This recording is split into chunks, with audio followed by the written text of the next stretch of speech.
नमस्कार. दीपक रेगे कथाकथन चॅनलवर तुम्हा सगळ्यांचं मनापासून मी दीपक रेगे स्वागत करतो. मित्रांनो, आज तुम्ही ऐकणार आहात मोहन कारखानेस यांच्या दिवा लावताना ह्या कथासंग्रहातली कथा, आणि कथेचं नाव आहे साधू संत येती घरा. जय जय राम कृष्ण हरी, जय जय राम कृष्ण हरी. वेणूताई अगदी वरच्या पट्टीवर जाऊन रामकृष्ण हरीचा गजर करण्यात गुंग झाल्या होत्या. हातात चिपळ्या होत्या. मधूनच डोळ्यांची उघडझाप करत होत्या. कधी डोळ्यांची दिशा नकळत स्वयंपाकघरात चालू असलेल्या सुनेच्या व्यवहाराकडे वळत होती. मधूनच घ्राणेंद्रिय काही खमंग वासांचं विवेचन करण्यात दंग होत होती. रसेंद्रियसुद्धा अगदी नकळत चाळवली जात होती. यात त्यांचा काही दोष नव्हता. त्या बिचाऱ्या उठल्यापासून हातात चिपळ्या, झांजा अशा भक्तिमार्गानं जायला लावणाऱ्या साधनांना एक क्षणही दूर न करता घट्ट धरून कुरवाळत होत्या. तोंडातून रामकृष्ण देवतांचं नाव घेत होत्या. का नाही? शक्यतो देवांचं नाव ऐकण्याव्यतिरिक्त काही दुसरं ऐकणार नाहीत याची दक्षता घेत होत्या. पण जगाला या साध्वीची, तिच्या थोर विचारांची पर्वाच नव्हती. जग जाणून बुजून त्यांच्या सत्यनिष्ठेवर, सात्विक विचारांवर वाईट विचारांचं सावट घालण्यात धन्यता मानत होतं. अहो, जगाची गोष्ट कशाला? त्यांचे स्वतःच्या घरातले सख्खे नातेवाईक त्यांच्या महान विचारांना जाणून बुजून दुर्लक्षून वरती त्यांची टर उडवून देण्यात धन्यता मानत होते, असं वेणूबाईंचं स्पष्ट मत होतं. ते बोलूनही दाखवत असत. पण घरातले सगळे म्हणजे त्यांचा सख्खा मुलगा, आता त्याचा उल्लेख वेणूताई नेहमी सख्खा असाच का करत हे त्यांना माहिती. सून आणि नवरा म्हणजे लोकांसमोर त्यांना यजमान म्हणायच्या. हे त्यांच्या नेक इराद्यावर पाणी टाकायला टपलेले असत. वेणूताई भजनाला बसल्या की नेमकी त्यांची सून काहीतरी खमंग करायला घेत असे. त्या खमंग वासानं म्हणजे कधी तळण्याच्या, कधी फोडणीच्या, वेणूताईंचं भजनातलं लक्ष उडत असे. शिवाय त्यांच्या त्या सख्ख्या मुलाचं सतत बायकोच्या मागे पुढे असणं त्यांचं पूजापाठातलं लक्ष विचलित करायला कारणीभूत ठरत असे. किती ते बायकोच्या मागं असावं पुरुषानं? नाही म्हणजे आमचे हे होते असं करत कधी काळी, पण तो काळच वेगळा होता ना. जपमाळेचे मणी ओढता ओढता त्या पुटपुटत. मुलानं सुनेच्या खांद्यावर कधी लाडानं हात ठेवला की त्यांचे मणी चुकत, मग पुन्हा चिकाटीनं त्या जप चालू करत. पण तेवढ्यात यजमानांनी लावलेल्या टेलिव्हिजन कार्यक्रमातली सुंदर दिसणारी बाई त्यांचं लक्ष वेधून घे. किती मेलं बारकाईनं बघायचं त्या बाईकडे, ते यजमानांवर खेकसत. तर असे सगळे त्यांच्या पूजा अर्चनात, जपजाप्यात व्यत्यय आणायला टपलेले असत. बरं, बोलून बोलून त्यांचं तोंड दुखत असे, पण या जगावर त्यांच्या बोलण्याचा जराही परिणाम होत नसे. घरातल्या आणि दारातल्या लोकांनी जणू त्यांच्या विरुद्ध कट रचला होता असं त्यांना वाटायला लागलं. यावर ठोस उपाय कुठला करावा याचा त्या विचार करायला लागल्या. त्यांना असं विचारात पडलेलं बघून त्यांची प्रिय मैत्रिणी छबुताई वेळीच त्यांच्या मदतीला धावून आली. अगं बबे, बबे हे त्यांचं बालपणाचं लाडाचं नाव. बबे, तुझं हे घोर दुःख मला बघवत नाही. घरातल्यांनी तुला समजून घेऊ नये यापेक्षा मोठं दुःख ते काय असणार? परमार्थात असलेलं तुझं लक्ष त्यांना कसं बरं कळत नाही गं? एवढी रोज पहाटे उठून तू कडक सोहळ्यानं पूजा अर्था करतेस, पायी जाऊन फुलं वेचून आणतेस, झालंच तर आठवड्यातनं 2-2दा उपवास करतेस. जपमाळेशिवाय आणखी तू काही हातात घेत नाहीस. कानानं पुराणं, कीर्तनं, स्तोत्राशिवाय काही ऐकत नाहीस. आता ही सगळ्या अवयवांची नावं घेते का काय अशी भीती वाटून बबीनी उर्फ वेणूताईंनी आपल्या प्रिय मैत्रिणीला छबुताईला ओरडून गप्प बसवलं. तसंही एवढं खोटं बोलणं त्यांच्या सत्सद विवेकबुद्धीला पटत नव्हतं. त्यांचे कान स्तोत्र ऐकता ऐकता आतमध्ये होणारी सुनेची आणि मुलाची कुजबूज ऐकण्यात आसुसलेले असत. हातात जपमाळ असे, पण मन मात्र नवऱ्यावर जासूसी करण्यात गुंतलेलं असत. तोंडात देवाचं नाव पुटपुटताना मध्येच शेजाऱ्यांच्या बनीचा उद्धार करायला त्या विसरत नसत. पण ही सगळी टॉप सिक्रेट फक्त त्यांना आणि त्यांनाच ठाऊक आहेत असा त्यांचा गोड गैरसमज होता. त्यांच्या सख्ख्या मुलाला आणि सख्ख्या नवऱ्याला वेणूबाईंची ही टॉप सिक्रेट्स माहिती होती. अर्थात ही त्यांची सिक्रेट्स नवऱ्याला आणि मुलाला माहिती आहेत हे वेणूताईंना माहिती नव्हतं. पण ती दोघं चोरावर मोर या नात्यानं आपल्या आईला आणि बायकोला पक्के ओळखून होते. त्या मानानं छबुताई पडल्या भोळ्या. त्यांना बबीचं खरं रूप अजून कळलंच नव्हतं. त्यामुळे बबीचं दुःख कमी करण्याच्या हेतूनं त्यांना स्वामीजींच्या आश्रमात घेऊन जायला लागल्या. स्वामीजी हे त्या भागातलं मोठं प्रस्थ. त्यांचे अनेक ठिकाणी आश्रम असून लोकांना त्यांनी आपल्या भक्तिभावात अखंड बुडवलेलं होतं. प्रत्येक आश्रमात येणाऱ्या भक्तांची संख्या दिवसागणिक वाढत चालली होती. वेणूताई आजपर्यंत कधी घर सोडून बाहेर गेलेल्या नसल्यामुळे हे आश्रम, स्वामीजी त्यांना सगळं नवीनच होतं. छबुताईंनी त्यांना हे नवीन परमार्थाचे, भक्तीचे मार्ग दाखवले. त्यामुळे वेणूताईंना फार म्हणजे फार आनंद झाला. आता सकाळ संध्याकाळ त्या आश्रमात जाऊन बसायला लागल्या होत्या. तिथे जमलेल्या भक्तगणात त्यांची अनेकांशी मैत्री झाली. गप्पा टप्पा व्हायला लागल्या. जाण्या येण्यासाठी त्यांनी यजमानांच्याकडे गाडीची मागणी केली. टॅक्सी किंवा बस कशी गैरसोयीची असते याचं यजमानांना आणि मुलाला रडगाणं गाऊन त्यांनी पटवून दिलं. त्या दोघांनाही वेणूताई घटकाभर बाहेर राहत आहेत हे बघून आनंद झाला. आणि सुनेला काय तेच हवं होतं. आपल्यावर 24 तास पहारा ठेवण्यापेक्षा या जरा बाहेर जाऊन बसतील तर बरं, असा सोयीस्कर विचार करून तिने सासूला गाडी द्यायला अजिबात विरोध केला नाही. या सगळ्या गडबडीत बिचारे वेणूताईंचे यजमान वेळ पडली तर टॅक्सीनी किंवा रिक्षानी त्यांच्या कामाच्या ठिकाणी जायला लागले. वेणूताईंच्या मुलाची स्वतंत्र गाडी होती त्यामुळे त्याचं काही अडलं नव्हतं. वेणूताईंच्या मते रोज आश्रमात जाऊन सत्संग करणं, स्वामीजींच्या परिवारात सामील होणं हे मोठं सत्कार्य होतं. आणि त्या सत्कार्यात विघ्न नको म्हणून गाडीनं जाणं फार म्हणजे फार गरजेचं होतं. आपल्यासाठी स्वतंत्र गाडीची सोय करून घेऊन वेणूताईंनी हा प्रश्न सोडवून टाकला. पण त्यामुळे छबुताईंची सोय झाली हे वेगळं सांगायला नको. 2 सख्ख्या मैत्रिणी आणखीनच सख्ख्या झाल्या. मग वेणूताईच्या उपकाराची थोडीफार परतफेड म्हणून छबुताई कोणती फळं दोघींना खायला आणायला लागल्या. कधी केळाचा अख्खा घड, कधी चिकू, कधी सफरचंद, कधी संत्री. आश्रमात पोचायला अर्धा तास लागत असे. तेवढ्या वेळात फळं बोलता बोलता फस्त होत असत. मग आश्रमात गेल्यावर सत्संगात भजनं वगैरे गाऊन झाल्यावर स्वामीजींचं प्रवचन असे.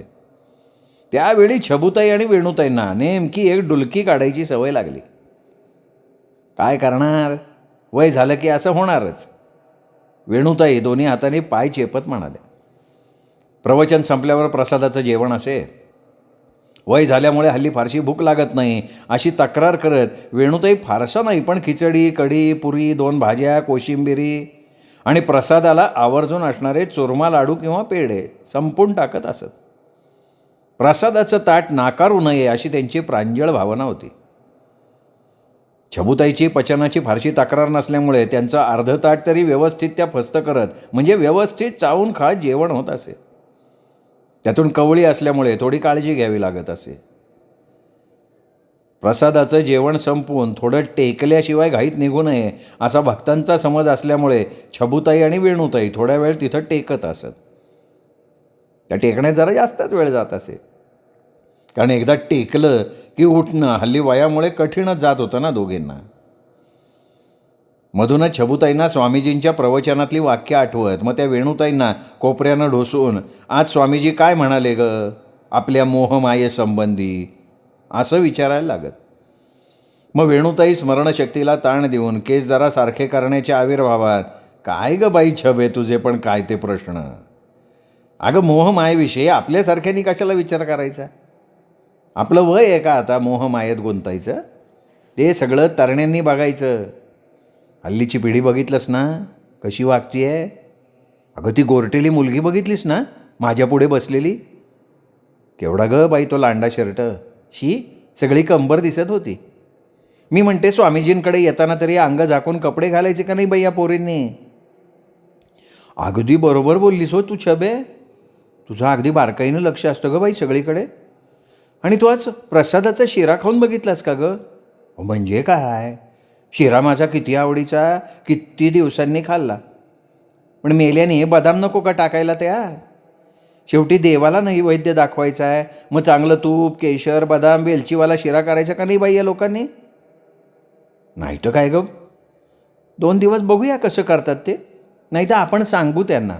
हे पटलं बाई मला. आणि ती शेंबडी पोरटी म्हणावं कशाला येऊ देतात त्रास नुसता. पवित्र वातावरणाचा बट्ट्याबोळ करतात मिली. असा प्रेमळ संवाद करून 3-3:30ला ही जोडगोळी वेणुताईंच्या घरी परतत असे. सुनेला मसाला चहा करायला सांगून दोघे आरामात फॅन खाली बसून श्रमनिवारण करत. छबुताई आणि वेणुताईंचा हा कार्यक्रम व्यवस्थित पार पडला. पण एक दिवस आश्रमात गडबड चालू असलेली त्यांच्या लक्षात आली. त्या दिवशीचं प्रसादाचं जेवण बिघडलेलं असल्याचं त्यांच्या लक्षात आलं. मग दोघेही अस्वस्थ झाल्या. अगं छबे, आश्रमात म्हणे स्वामीजींचे गुरु येणार आहेत, फार मोठे विद्वान गृहस्थ. कानाला हात लावत त्या म्हणाल्या, स्वामीजींचे गुरु वल्लभाचार्य महिनाभर त्यांच्या आश्रमात राहून वेगवेगळ्या विषयांवर चर्चासत्र आयोजित करणार होतं, असे सगळ्या भक्तांना लवकरच सांगण्यात आलं. स्वामीजी वल्लभाचार्यांची राहण्याची व्यवस्था करण्याचं काम काही भक्तांवर सोपवलं गेलं. त्याशिवाय कोणी वल्लभाचार्यांना आपल्या घरी राहायला नेणार असेल तर आश्रमानं तशी व्यवस्था बघून निर्णय घ्यायचा असं ठरवलं होतं. हे कळल्यावर वेणुताईंना वल्लभाचार्यांच्या महात्म्याबरोबर राहण्याची संधी आयती चालून आल्यासारखं वाटलं. आपलं घर मोठं आहे आणि नेमकी 4 माणसंच इथे राहतात. आचार्य आपल्याकडे राहायला आले तर एवढी मोठी व्यक्ती आपल्याकडे राहिल्यानं पुण्य पदरात पडेल आणि सगळ्या सोसायटीत आश्रमात भावसुद्धा खाता येईल. वेणुताई बसल्या बसल्या मोठी स्वप्न बघायला लागल्या. त्यांनी खटपट लटपट करून छबुताईंना बरोबर पटवून दिलं. आश्रमातल्या व्यवस्थापनवाल्या लोकांची संधान बांधलं. वेणुताईंसारख्या हौशी आणि खर्चिक भक्तांकडे आचार्याची राहण्याची सोय होत असेल तर आश्रमातल्या लोकांना आक्षेप घ्यायचं काही कारणच नव्हतं. हां म्हणता आचार्यांचा यायचा दिवस जवळ यायला लागला. तसं आचार्यांना त्या गावात येऊन 8-10 दिवस झाले होते. याआधी त्यांच्या राहण्याची सोय आश्रमवासियांनी दुसऱ्या एका मोठ्या आसामीकडे केली होती. तिथून यायला जायला त्यांनी गाडी ठेवली होती. स्वामीजींची वेगवेगळी प्रवचनं त्या काळात चालू होती. प्रत्येक सप्ताहात आचार्यांची दिनचर्या वेगळी असे असं वेणुताईंना सांगण्यात आलं. येत्या सप्ताहात स्वामीजींचा मौन सप्ताह चालू होणार होता. या काळात ते फक्त खुणांनी बोलत. दिवसभर फलाहार, लिंबू पाणी आणि अनवाणी असा त्यांचा संकल्प असे. फलाहारात रोज फक्त एका प्रकारचं फळ खात असत. त्या फळांची यादी वेणुताईंना देण्यात आली. पहिला दिवस संत्री, दुसरा दिवस मोसंबी, तिसरा दिवस सफरचंद तर चौथा दिवस फणस. बाकीचे 3 दिवस म्हणजे 5व्या दिवशी अननस, 6व्या दिवशी डाळिंब तर 7व्या दिवशी फक्त जांभळं खाऊन आचार्य फलाहार सप्ताह पूर्ण करणार होते. शिवाय दिवसभर फक्त लिंबू पाणी घेऊन राहणार असल्यामुळे लिंबाची मोठी टोपली आणून ठेवा असं वेणुताईंना सांगण्यात आलं. आचार्य फक्त थंड पाण्यानं आंघोळ करतील, रात्री चटईवर झोपतील. दिवसा रात्री आचार्यांना त्रास होईल असं कुठलंही वर्तन घडता कामा नये अशी सक्त ताकीद वेणुताईंना आणि कुटुंबियांना देण्यात आली. मुख्य म्हणजे आचार्य बोलत नसल्यामुळे सगळा खाणाखुणांचा कारभार होता. पण वेणुताईंना अंगात एकदम उत्साह आल्यासारखं झालं होतं. पण घरातल्या बाकी सगळ्यांना एकदम दडपण आलं. बरं, वेणुताईंनी सगळं परस्पर कबूल केल्यामुळे कोणाचं काही चालेना. वेणुताईंच्या यजमानांना प्रथम बाजारात जाऊन सगळ्या फळांची ओळख करून घेण्याची कामगिरी अंगावर आली. थंडीचा सीझन होता. फणस, जांभळं कुठून आणावी हा फार मोठा प्रश्न पडला. शेवटी आश्रमातल्या लोकांनी ही फळं आत्ताच्या सीझनमध्ये कुठे मिळतील ते त्यांना सांगितलं. त्यासाठी 1.5-2 तास गाडीनं जाऊन मोठ्या प्रमाणावर ऑर्डर दिली तरच ही फळं मिळतील अशी ही माहिती मिळाली. लिंबू पाण्यासाठी डझनावरी लिंबांची ऑर्डर द्यायला लागली. तीही चांगली ताजी लिंब मिळावीत म्हणून बरीच पायपीट करायला लागली. रोज येणाऱ्या भक्तांसाठी काही ना काही प्रसाद करावा लागणार होता. वेणुताईंनी ह्या सगळ्या गोष्टींचा विचार केलाच नव्हता. आणि आता मात्र सगळी यादी हातात पडल्यावर त्यांना फेफरं यायचं बाकी राहिलं. मग काय, सख्खा मुलगा आणि सून होतीच बरोबर तोंडसुख घ्यायला. माझी मुळी या घरात किंमतच नाही असं पालुपत सुरू करून वेणुताईंनी सगळ्यांना कामाला लावलं. बिचारे वेणुताईंचे यजमान आपल्या एकुलत्या एका पत्नीनं सांगितलेलं काम बिनबोभाट करायची आजवरची सवय एका दिवसात कशी सुटणार. बिचाऱ्यांनी पळून सगळी तयारी केली. खिसे, तिजोरी, बँका सगळं काही खुलं करून पाण्यासारखा किंवा आत्ताच्या परिस्थितीत लिंबू पाण्यासारखा पैसा खर्च करायला लागले. बिचारे वेणुताईंचे यजमान.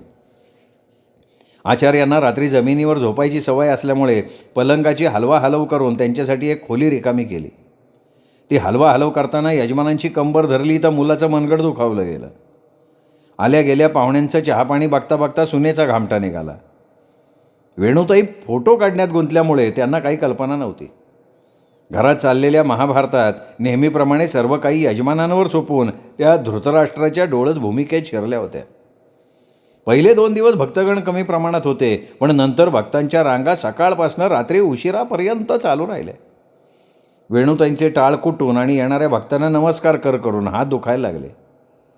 दिवसभराच्या वर्दनीनं कमरेत येणारी वेदना महत्प्रयासानं लपवली, पण रात्री सुनेला कंबर आणि पाय चेपायला लावले. अहो सासूबाई, दिवसभर काम करून माझी कंबर मोडायला आली आहे, आता जाऊ का झोपायला? येणाऱ्या जांभई आवरत सोनबाई म्हणाली. वेणुताईंचा मुलगा आणि यजमान ऑलरेडी घोरण्याचा सूर लावून निद्रेची मैफल रंगवत होते. दिवसभर लिंबाचं सरबत काढून आचार्यांचा हवं नको सगळी व्यवस्था लावता त्यांची ही शक्ती ओहोटीला लागली होती. एक दिवस एक तासाची मोजणी करत पुढे सरकत होता. आचार्यांची बडदास्त मनासारखी चालली होती असं वाटत तरी होतं. 4था दिवस उगवला आणि सकाळी एक टॅक्सी वेणुताईंच्या घरासमोर उभी राहिली. आता हे कोण सकाळी सकाळी आलंय? कपाळाला आठ्या घालत वेणुताई खिडकी लावून घ्यायला लागल्या आणि अहो आश्चर्य, अहो टॅक्सीतनं कमनीय बांध्याची सरळ केसांची तरुणी हातात एक सुटकेस घेऊन उतरली. तिच्या सौंदर्याकडे बघणारा नक्कीच घायाळ होऊन पागल बनत असणार यात शंकाच नव्हती. आत्या मी आले. धावत येऊन ती तरुणी वेणुताईंच्या गळ्यात पडत म्हणाली. ती तरुणी दुसरी तिसरी कोणी नाही तर ती मधुबाला नावाची वेणुताईंची भाची होती. तिच्या प्रेमात पडून आजवर अनेक तरुण आत्महत्येच्या मार्गावरनं पोलिसांनी वाचवले होते, परत आणले होते. पण तिला बघून वेणुताईंना भाचीवरच्या प्रेमाचं भरतं आलं. त्यांनी भाचीच्या आवडीचं सगळं करायचं ठरवलं. पण सकाळ झाली आणि थोड्याच वेळात आचार्यांना लागणाऱ्या सगळ्या गोष्टींची आठवण झाली. त्यांना आज कधी नाही ते वेणुताईंना ह्या सगळ्या व्यापातून सुटका करून घ्यावंसं वाटलं. वेणुताईंना आपल्या लाडक्या भाचीला घेऊन आचार्यांना भेटायला जावं लागलं. बाकीची सगळी कामं योजना अर्धवट टाकून आचार्यांच्या बरोबर राहणं भाग पडणार होतं. अजून फक्त 3 दिवस. वेणुताईंनी मोठा निश्वास सोडला, पण आचार्यांना तो थोडाच ऐकू आला. आचार्य मधुबालेला बघण्यात गुंग झाले होते. मधुबालेला बघताच अनेक वर्ष ज्याच्या भक्तीत ते बुडाले होते तो परमेश्वर जणू त्यांना 1 मिनिटात सोडून गेला का ते विसरले त्याला काही कळेना. त्यांच्या शरीरात जणू अनेक व्हॉल्टचे शॉक बसले. कपाळावर घाम जमला, हात थरथरायला लागले. स्वर्गातली अप्सरा प्रत्यक्ष समोर आली का काय असं त्यांना भास व्हायला लागला. आज त्यांनी लिंबू पाण्याबरोबर कॉफी, चहा, इतरही अनेक पेय प्यायली. नेहमीच्या शाकाहारी साध्या जेवणाला टाळून चटपटीत पावभाजी करण्याची इच्छा प्रकट केली आणि तब्येत बरी नसल्याचं कारण सांगून प्रवचन रद्द करून टाकलं. त्यानंतर 3 दिवस आचार्यांना लव फीवर वाढत जाऊन इतका पराकोटीला गेला की त्यांनी सगळी प्रवचनं बंद केली आणि अंगावर जाड पांघरून घेऊन झोपून राहायची वेळ आली त्यांच्यावर. भक्तांनी बघितलं तर काय, आचार्यांना हुडहुडी भरल्यासारखं झालं होतं आणि तोंडातून फक्त बाला बाला असं काहीतरी शब्द निघत होते. लोकांना वाटलं ते बाळकृष्णाला बोलवत आहेत, म्हणून त्यांनी लंगड्या कृष्णाची मूर्ती आचार्यांसमोर आणून ठेवली. पण नंतर ते मधू करायला लागले, म्हणून लोकांनी मधाचे बुधले आणून त्यांना मध चाटवायला सुरुवात केली. या गोष्टीला आता 15 दिवस लोटलेत, पण आचार्य अजूनही त्याच स्थितीत आहे आणि कुठून ही आफत आपण आपल्या घरी बोलवून घेतली ह्या विचाराने वेणुताई कपाळाला हात लावून बसलेत.